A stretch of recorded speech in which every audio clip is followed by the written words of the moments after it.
Welcome back to the Don't Write That Book podcast, where you can learn how to write your bestseller and own your authorship. Follow along with us as we give you an insider's view of the book industry. Now, here are your hosts, myself, Mike Michalowicz, and AJ Harper. This is the month of tchotchkes. So first one, do you have a favorite mug? I think you do, that water jug you drink out of, right? Well, this is it's not a mug. This is a giant mug, a giant cup. Just so for our listeners only, that was bigger than your head, just to give context. Mine says, I love Bhutan. It's already fading. This is 1 month old. That's the quality we produce here in Bhutan. And what I do now, there's a local store that carries this. Anytime there's a guest at our house, they depart with a I love Bhutan mug. They do? You have them stocked? Yeah, I have them stocked. And it's funny, I've received texts from people saying, oh my God, this is the best mug ever. Is this a good size? It's a good size mug. The ink on it fades very quickly. It looks too small. Too small? Yeah, too small if you want. No, but for coffee, it's perfect. The other thing is, my wife gifted me this hat. She goes, I got the best gift ever for you. You can see it says Spinal Tap. Spinal Tap on it.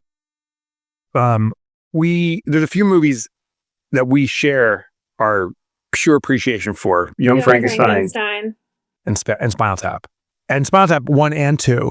So we just watched Spinal Tap 1 again, and the two of us are wetting our pants laughing. And she's like, I got this for you. So I returned home from a business trip, my first speaking of the year, to this being on the top of the pillow on the bed. I realized when you said that to me that my wife and I have a couple movies like that too. What are they? The Jerk. That's a good movie, yeah. And this is a John Hughes movie. Okay. Say Anything? Oh, yeah, I haven't. I wouldn't be able to reference a single thing. I'm familiar. John Hughes, sorry. No, that's not. That's Cameron Crowe. Okay. But Say Anything, yeah. But the John Hughes years. And The Jerk, I wonder if that was the breakout movie for Steve Martin. I'm not up on Steve Martin lore, but yeah, I'm straight determined. I think he was very famous for his comedy before that. So our readers are giving us feedback, hence feeders. If you give feedback and you're a reader, you're a feeder. And we're getting this extraordinary feedback coming in. It really just points to this show is working. I love doing it with you. We are about a month to a month and a half away from having a brand new studio set up, not exclusively for Don't Write That Book, but specifically with Don't Write That Book in mind. So we're going to have an awesome studio space. I had to shovel our driveway today because it's in my home. And I had to shovel 3 times this weekend. The storm was such storms. Yeah, on back.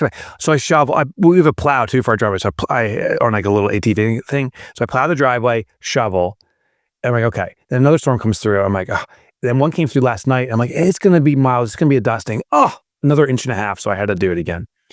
But we have a studio, and it's just going to be nice to be face to face again. So I think Laura mentioned there's just a little something that's not there when we're doing this remotely like we are today. And I just can't wait to be face to face with you and in driving distance of you. So you are listening to Don't Write That Book. Today's episode, we're going to talk about your book needs a promise which you can deliver. And this is something that I never comprehended. I did not comprehend until I met you, AJ, and you've coached me through this. So I really want to explore it. I am joined in remote studio by AJ Harper, the authority in authorship. And I'll tell you, if you've not read her book, Write a Must Read, don't pass go, whatever, just go right to Park Avenue.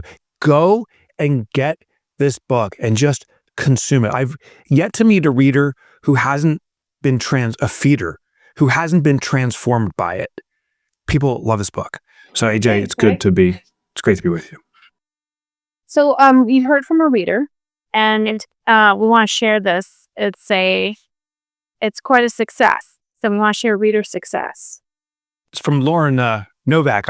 I thought I'd read it just because she really lauds about the impact we've had, but you've had. So I thought most appropriate I'd read it. she's in Adelaide. Says, good day, AJ and Mike. My name is Lauren, and I'm writing from Adelaide, Australia, where I've been on multiple occasions. It is the wine capital of Australia, if you don't know. That's not in the text. This is my little fodder. I spent the past year listening to your podcast and your audiobook, AJ, as I worked on my first book. I found your insights so helpful, practical, and interesting. I've also decided to take your advice and share my news. Yesterday, I submitted my 80,000-word manuscript. I have a contract with a traditional publisher for a nonfiction book, which at this stage is set for publication in February 2026. I spent 2 decades working as a daily news journalist, and about 6 years ago, I became a mom of now 2. My book, which doesn't have a settled title yet, is about how surprisingly angry I found myself at times in motherhood, which no one told me would happen. My core message: mum rage happens to most of us, even if no one warns us. The first step to managing anger in motherhood is to start talking about it. And the promise: by the time you turn the final page, you will know you're not alone, and that feeling this way does not make you a bad mom. You'll also have some ideas about how to manage your triggers. I'll keep you posted. For now, the next task is to start setting up my website, social media, etc. for pre-launch. Thanks again for all you share with writers around the world. Cheers, Lauren. I love that. And you know what, Mike? When this airs, it's February of 26. So what we can say right now is happy book birthday month, Lauren. Oh, yes, right. Congratulations. Lauren Novak, everyone. It's funny, my wife was talking about mum rage, and those moments, and it's true. No one warns you about it. And it sounds like, but I'm not a consumer of this, that a lot of the social media channels share all of the pretty side stuff, but not the ugly side stuff.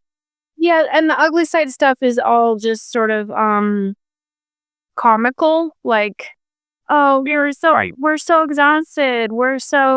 Our little Jenny forgot to tell us we had to do 50,000 Valentines by tomorrow morning kind of stuff. Right. And then it's supposed to be, oh, we're all in this together. But actually, if you add all that stuff up, it leads to rage. Yeah. Such a good book and topic.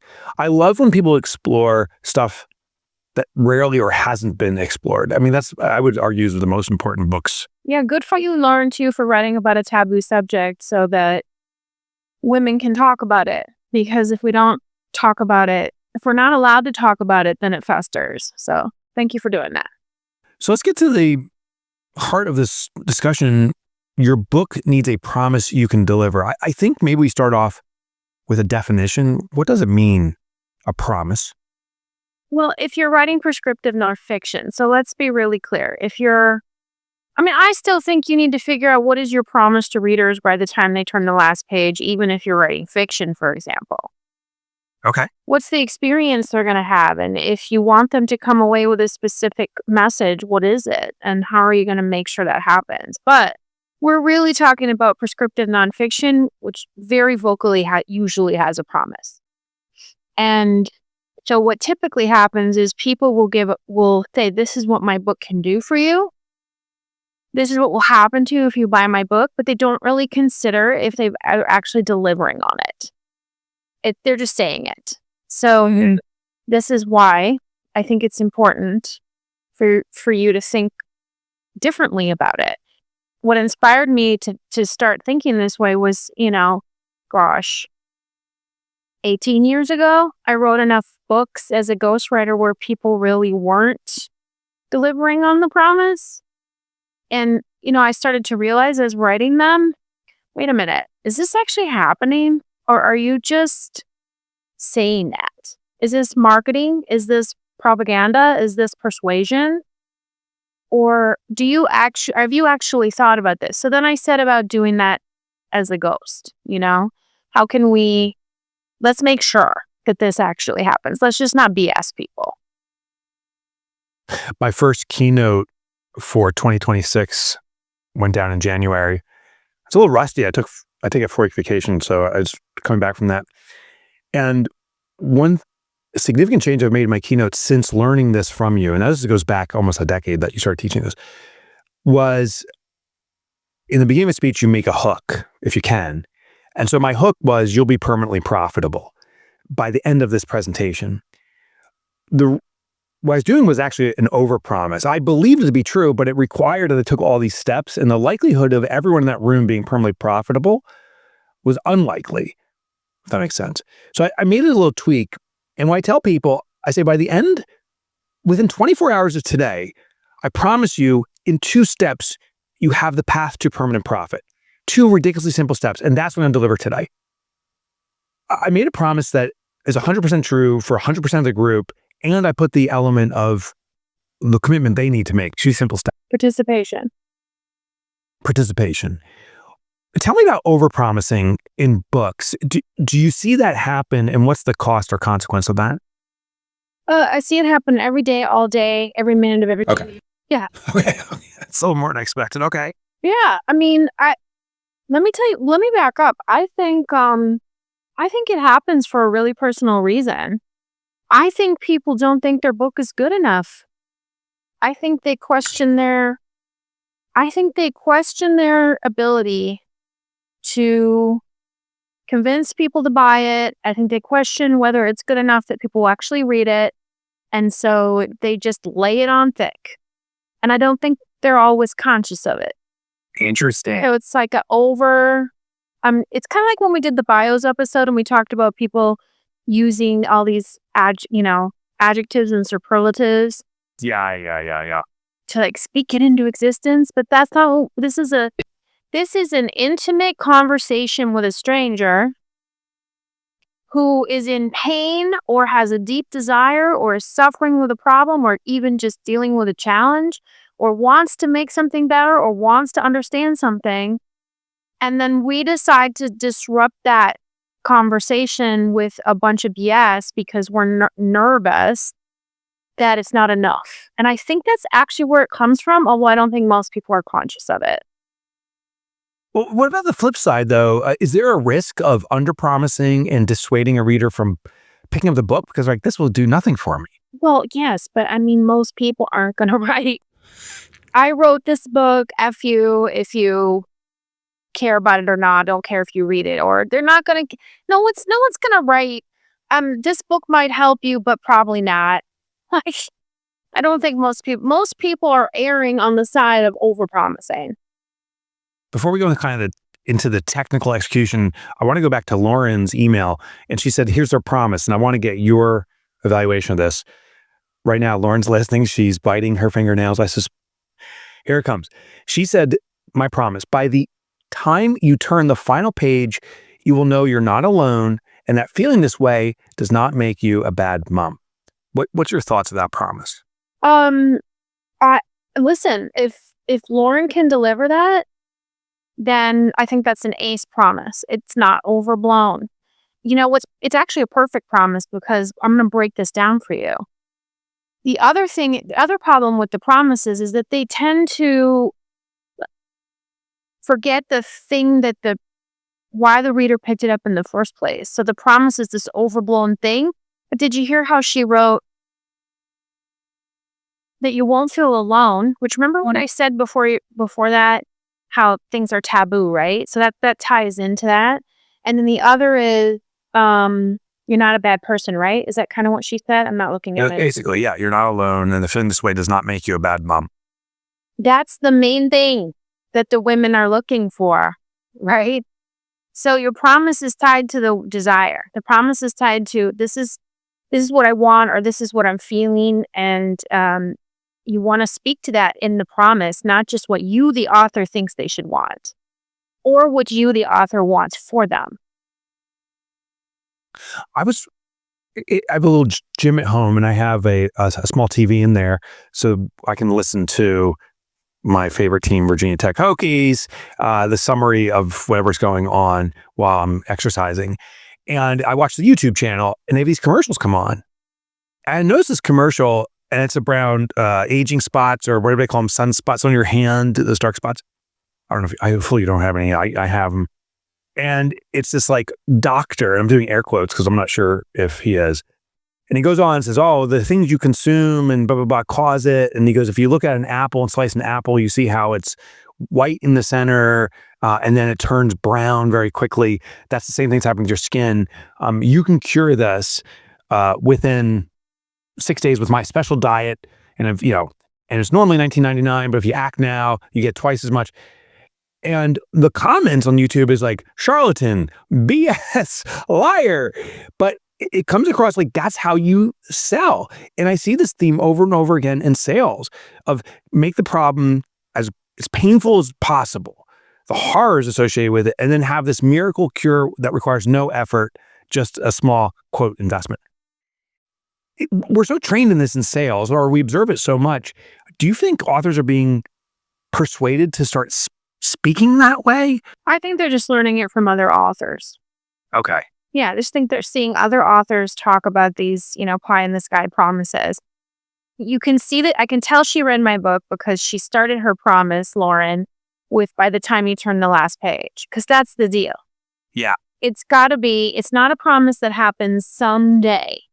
If everything works out perfectly, and maybe, who knows, a year, 2 years, 5 years, 10 years. No, it's by the time they turn the last page. Because when you deliver on the promise, now you have built ultimate trust. You should be building it as you go. But if you did that, that reader is now your ambassador for life. You did the thing you said you were going to do. And they have experienced the change within the confines of the book, provided that they actually did the things you asked them to do. Okay. So I think we're already touching on the next question is, why does this matter? Your reader will become an ambassador for a book. Do you have other reasons or benefits of delivering on the promise? Well, look, why are we all doing this? Mike, you would not be an author. Like you're jazzed, okay? You love writing. You love the process of creating a new book. But you love marketing. You love talking about it. You love authors. You just this is your jam. You love it. But yeah. I don't believe, knowing you the way I do, that you would be doing any of it if you weren't able to help make an impact on people's lives. If these books were not actually doing anything, if you weren't hearing from readers and people weren't actually reading it, well, first of all, you wouldn't have all the success you have, because that's another factor. But I just don't think you would be doing it. So yes, it does matter if we deliver on the promise. It's more than just building trust and having an ambassador for your brand. It's actually doing the thing that you set out to do. Something in you wanted to write a book that could help people. So let's not go so far away from that and focus on the helping. My wife and I, during my 4-week vacation, so this is something you and I wrote about in Clockwork. I've done it now for 7 or 8 consecutive years since the publication of Clockwork, and prior by 2 years or a year. And during this vacation, we stayed home effectively, but we went into New York. And one of the times, we went to New York multiple times. One of the times we went out to dinner with Ramit Sethi and his significant other, his wife, who's, by the way, is heading to Japan for 6 months. Nice. To live out there. It's funny, Chris and I we were out for a hike a couple days ago. She's like, yeah, that was such a great trip into New York. It was so fun hanging out with that guy. I'm like, what guy? She's like, I don't know, that dude. I'm like, Ramit Sethi? Like one of the most popular authors in personal finance? She's like, yeah, that dude. So it's so interesting when an author is writing for someone, I think the affinity we can grow toward a person. And then when you're not writing for someone, how much you're kind of insignificant. So that was just aside. But what he did is, in his definitive work, I Will Teach You to Be Rich, he makes the promise in the title. Spot on. Should we make a promise in the title? Does that matter? What's your analysis there? I think promise titles are great. I have a promise title, Write a Must Read. Yep. You have a couple. You have Clockwork. Yeah. And you have All In. That's right. Mm-hmm. That's right. Profit First really is the method. It's a core message title, the solution title. Mm-hmm.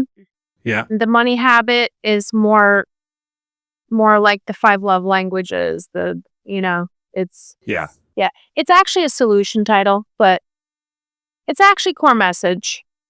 Right. It's more core message. Core message, but the reason I said that is because you're then branding that after that. Okay. Oh, yeah. So promise does not need to necessarily be in the title, but you do have to craft the promise. So give me the structure, how we go about creating a promise. It's really simple. So you start with who is your reader and what do they want? Not what do you think they want, but what would they say they want? And sometimes if you're having a hard time figuring that out, put a time constraint. So say, what do they want most in the next 6 months or 12 months? And the reason is in publishing, well, first of all, that's what makes people want to take action because it's soon. I want to do this now versus someday. That's always going to be better for you. But also it's better for you in publishing because now you have an urgent need with established demand. And so if you're trying to get a deal, whether with a top tier hybrid or traditional publisher, and you can establish this is what people want now. This is what urgent need now. Now that this is better for you. So all around, this is a good tactic to try what do they want the most for the next 6 to 12 months. And then it's easier to come up with it. And if you can't think of it on your own, if you aren't sure, you should go out and poll. So go on social media, go to the places where you think your readers are hanging out. Or you could do a focus group if you want to talk to them face to face and then just make note of how they talk about it. There's going to be similarities in the language. Once you have that nailed down, if you can also identify what they think keeps them from the thing they want, so that's their perception of the problem, which is likely different than what you think it is.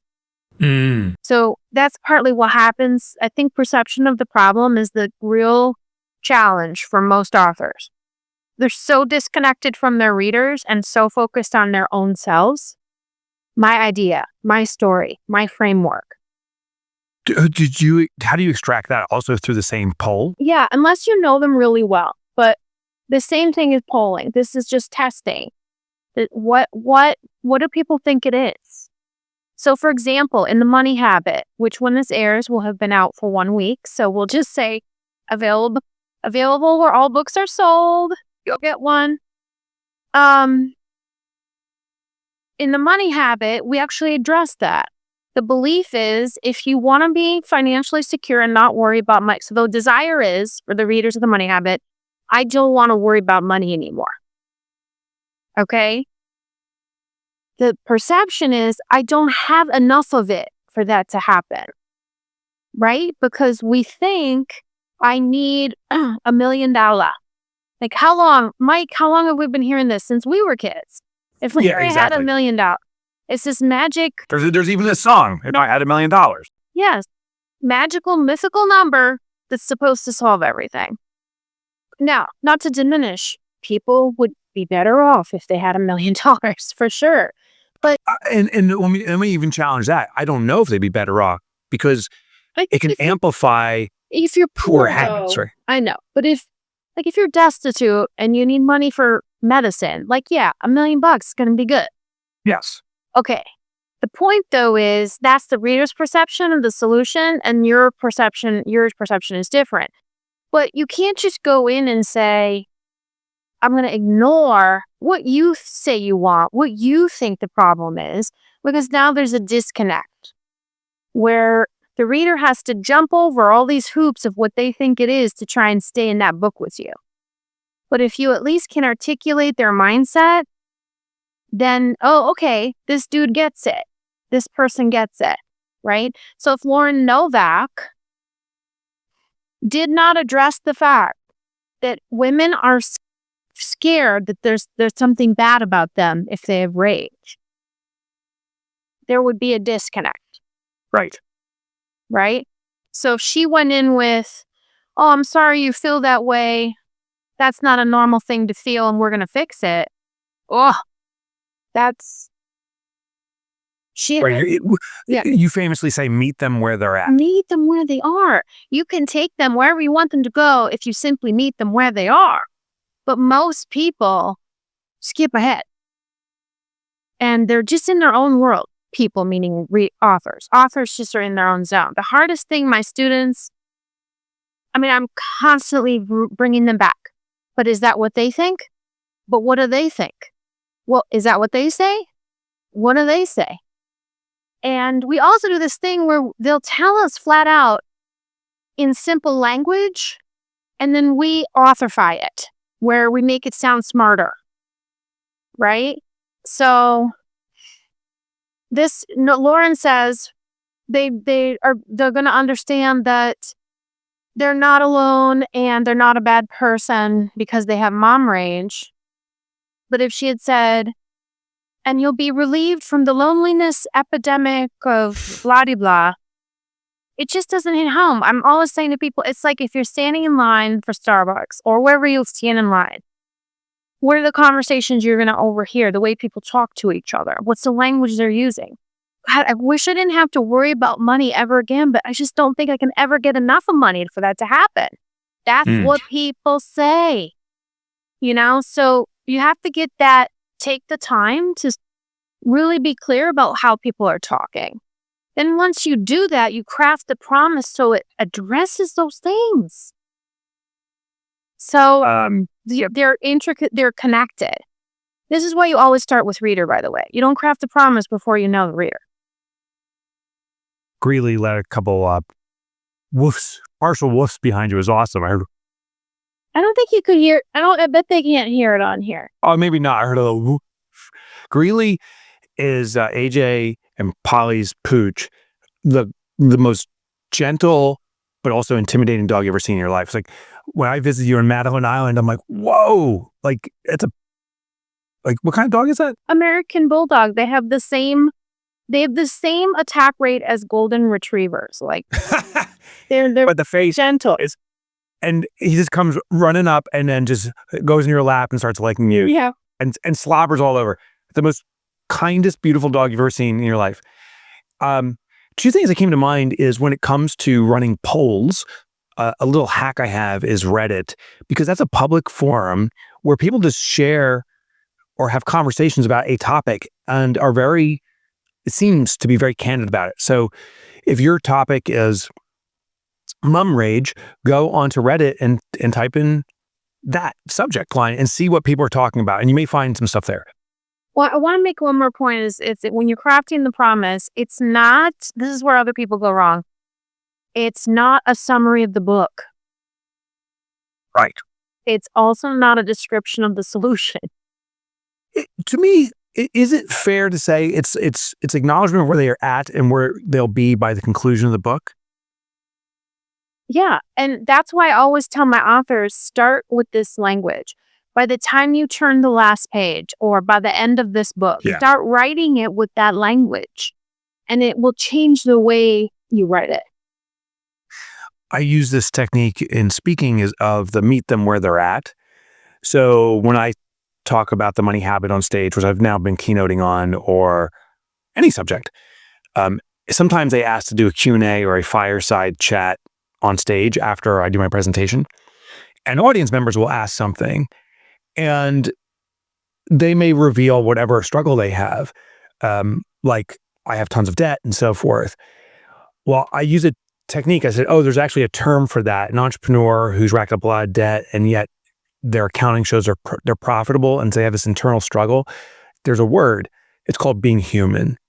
And that part being human is so disarming and accepting. It's interesting. You see the shoulders drop, a deep breath, and now they're ready to listen to the solution. I think the risk is to say, that's a big problem a lot of people have, and you can't do that. Like there's placing judgment, a negative judgment on it. People can't then receive the solution.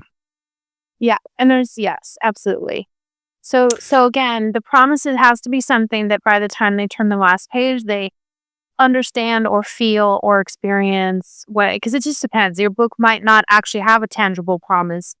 Like your book, Profit First, that's, we promise you'll be profitable by the time you turn the last page. We really get there by chapter 3. Yeah. But money habit is you won't worry about money again. That's a different kind of promise. That 100%. And we even we put parameters around financial freedom and financial independence. And to kind of paraphrase what we write about is financial freedom, which is perhaps the more common phrase that's out there is, I never have to worry about bills again. I can do what I want whimsically, and there's no consequence. So if I said, I want to head down to the beach, which is the Caribbean island by jet, and I say jet, I mean my own jet, that when I do that trip, I don't worry about it. That's the definition of financial freedom financially. But we talk about financial independence. And the difference is financial independence is where instead of money controlling you, you're controlling money. You flip the script. And now it's, regardless of the income you have, that you can put control and authority over your money. And with control, that comes clarity. And with clarity comes financial independence. And then when that million, if it does come to you, since you've asserted control over your current circumstances, you are far more positioned to have success if your income increases. Yeah. How do you know you've delivered the promise by the end of the book? Well, hopefully you're doing advanced reader protocol and you're checking to see if how people are doing, Yeah. Hopefully you've done that. Hopefully you haven't just turned in your manuscript and said, well, that works. Well, that one lands. Yeah. That I think is the true test, and you need to make time for that. We have a whole episode on that, by the way. Do you ask during that pre-testing, do you ask readers to confirm that you've delivered on the promise, or is there a way to query that? But I think it's, you could ask outright, but I like to be a little more subtle than that. Ask a question that leads you to the answer to that without being, because if you just say, did I deliver on my promise? Most people are going to be like, oh, yay, thumbs up. I did. That was awesome. Yeah. So it's more like, what do they feel capable of doing now? Or depends on what it is, So if it's Lauren's book, it might be, how do you feel differently now about your... Oh, that's so great. Right? That's so good. So let them answer instead of yes or no. Let them talk about it and then go look and see, is that what I wanted? Is that what I said would happen? So I could say for the money habit, I could ask, how do you feel in your relationship with money now at the end? Or no, it would be no. It would be more like, what's your confidence level? Oh, that's even better. Yeah, gotcha. Right? Because that's really speaks to the worry. The worry is, I don't think I can confidently handle this financial situation.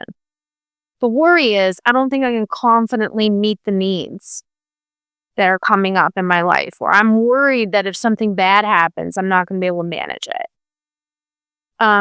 So I think that could be a good way, but you could probably brainstorm 10 different ways to figure that out. Yeah. I remember us having a conversation one day, and you shared, I'm going to paraphrase, but some insights like, oh, I guess that's true. And now I really realize it's true, is the biggest consumer of books is the writer of books. Like when you're in the craft of writing, you read more than anyone else. Unless you're a read romance. Yeah, that's funny. So, and then I really got into guitar over the last 2 years. I've always played guitar, but just a few chords. I've really gotten into it where I'm soloing and all these different things. And I'm listening to music in a whole different way.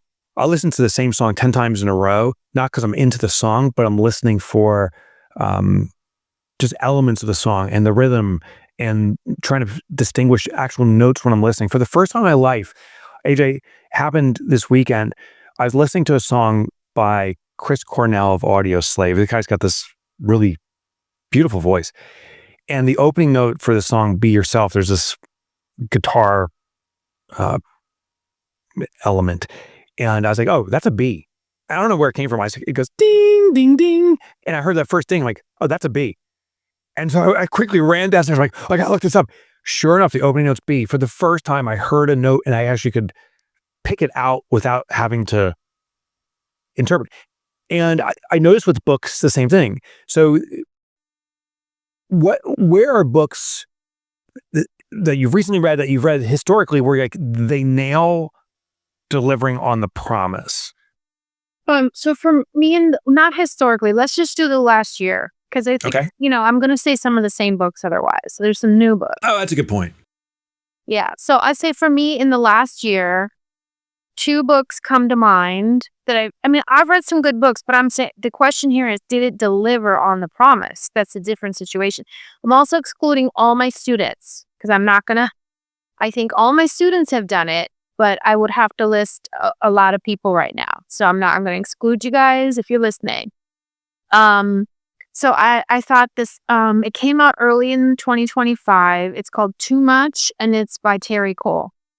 And that, I felt she totally delivered on that promise. And she also articulated it from the get, which I appreciated. And then probably one of my favorite books of the year of 2025 was, I always forget to say this. Why do I have such a block with this? Hang on one second. Yes, The Book of Alchemy by Suleika Jaouad.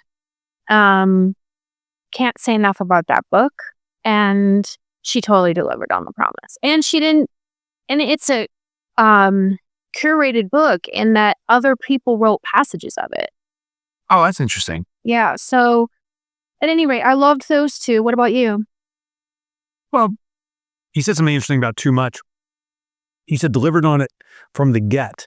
No, articulated it from the get. Articulated it from the get. Okay. I heard that a little differently. So the book that landed with me is called Reset by Dan Heath. And what it is how organizations that are in struggle, how they can get back on track. Now, a book like that, I may have found interesting. I now find it profoundly interesting. And the reason is because I've started investing in businesses. I don't know if I give you an update on this. We are in 20 investments, give or take one, so maybe 19 or 21. And by the time this broadcast, we'll probably be in 25 investments. We're specifically investing in at-risk businesses. So, quick backfire. The success of the books that we've written, AJ, have drawn readers to come to me and say, I wish you were my partner, Mike, in my business. And so I was like, once I heard that enough times, I was like, want to be a partner in these businesses? I should do this.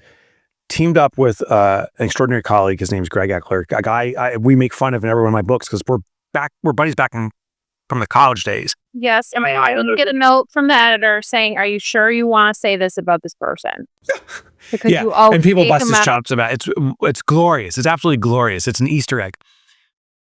And so we started investing in these at-risk businesses that are doing sometimes millions and multi-millions in revenue, but are not sustainable or are on the brink of going under. And so Reset is about addressing businesses just like this. And as I was reading it, I'm so familiar with the problems they're facing. It proved, to your point, is meeting the reader where they are now. I'm reading it's like, oh my God, Dan, you're nailing all the problems we're experiencing. And from the get, he starts giving solutions for, and within the 2 chapters, like, oh my gosh, and we've deployed some of these things. It is extraordinary. The other thing that's interesting, I think, about Dan Heath's book is, and I emailed him we're in contact, but I didn't ask him this one question. But it's clear he does not turn around businesses. It's journalistic. This is what he's curated, and he nails that. He doesn't feign that he's worked and solved businesses, that he's done this. It's just powerful to me. Like you don't necessarily, I always thought you had to live an experience to talk about it. You can do it from a journalistic vantage point and still deliver on the promise. Yes. Okay. Anything else you wanted to cover on this? Yeah, I do want to say one thing, and I think it's really important, and that is, if you feel you can't deliver on the promise that you want to make by the time you turn the last page, then you need to modify the promise. So in Write a Must Read, I don't say by the end of this book, you will have a must read book. I can't ever promise that because number one, who knows how long it's going to take you to write it? Knows how I can't stop you from quitting, etc. I also can't guarantee it will be a bestseller. None of that. So I have to modify to give some part of what the reader wants, some part of it. But I also think there's merit in saying, okay, could I deliver on it? Because then what it does is it elevates your writing. So now you're saying, wait, what could I do? And maybe the answer is you just can't, but maybe you'll come up with something great that's going to elevate your book because you're trying to rise to the occasion. And you and I, when we're working on your books, the thing we say most once we're in the actual writing and editing part, the thing we say most is, but wait, are we delivering on the promise? But wait, did we do that? Wait, did we do that? And we keep coming back and we make changes. We make changes tonally. We make changes with stories. We make changes with accessibility. We make changes with graphics. Okay, it could be almost anything that you need to be able to hit it. But by letting it be your beacon, by letting it be the thing that you must follow, you change the shape of the book and you elevate the book. We shared the story before. I was at an event. This is when we were writing Fix This Next, and the promise of Fix This Next is here's how I position it is, there's always a biggest or most important challenge in your business. You need to identify that and fix that. Don't fix everything, fix the right thing. And so I came up with this kind of testing protocol. And I put in front of this group of about 20, 30 people and said, hey, just for 5-10 minutes, would you guys go through this test? So we can identify the biggest challenge in your business and resolve it. And about 1 minute into it, people were chit-chatting and some people put aside, no one completed the exam. I was like, oh my gosh, it was so clear in that early testing stages that the way I was approaching the promise of find your fix was not going to work. So I think it was still the promise was real, that if you can find the fix in your business, but the way I was approaching it was totally wrong and had to rewrite from the scratch. And that was one of the painful but most important lessons, is test your protocol to getting people to the promise. Yeah, for sure. It's just that the point I really wanted to make is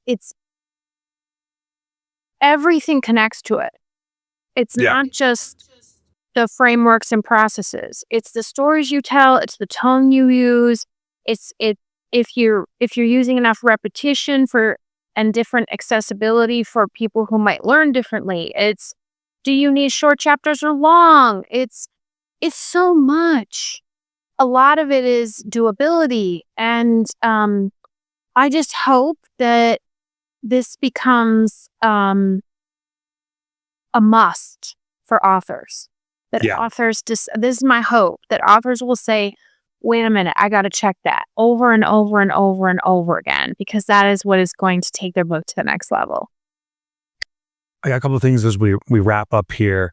There's a couple of books you should check out that you've coached both of these individuals, AJ, and I think these are great examples of delivering on promise. These are books that are not released yet, but are coming out this year, and you can pre-order them right now. But you can also study the journey of how they deliver on the promise. And these books will serve you. So the first book is Take Breaks, Work Better. That's by John Briggs. He created this concept called the 3-3 rule. That's the new title? Yeah. Take Breaks, Work Better. Okay. Yeah. And he was the creator of the 3-3 rule, which is 3 hours of work max with 0.3 or 30% recovery. And he's totally revamped the system to make it more simple, more accessible. And you've coached him. And Brian Harriet, such a lovely guy. He wrote a book called Time Freedom, Rethink Your Work and Money to Create a Life You Love Now, where you're independent of time constraints, flexibility. You got to get these books. They're on pre-order right now. And I promise they'll deliver on their promises, and you'll learn from them, not only just be served by them. Also, my book, The Money Habit, is out now.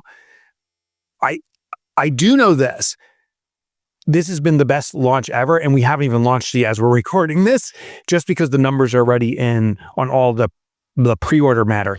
And I'll tell you, AJ, that wouldn't have happened without this show, because you and I had the great debate over pre-orders. You won the debate. I won the debate over pre-orders, and I won the debate over bulk orders, and I know that it's influencing your success.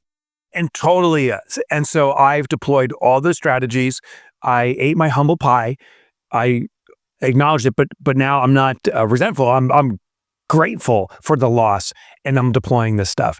And we're going to have exact numbers after the launch, but we do know it's going to beat the launch of Profit First, beat the launch of Get Different, which was actually a massive launch. Fix This Next. It's beating all of them, not combined, but independently.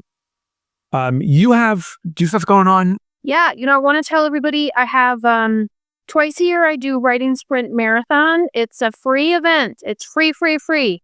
So I only do it twice a year, and I have one coming up on March 21st. And it's where we write from 9 to 4. You don't have to come for the whole thing, so don't panic, but you could come.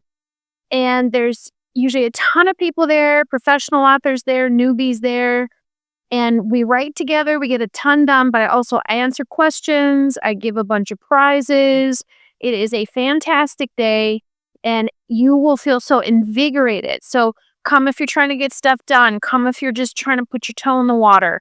Come if you need to reset and get back into it. March 21st from 9 to 4 p.m. You can, if you go on any of my social media channels, there'll be info. But also if you subscribe to my newsletter and just get on my mailing list, I'll tell you about it. And if none of that works, of course, we'll also put a link in the show notes to register. You can also email hello@ajharper.com and they'll hook you up.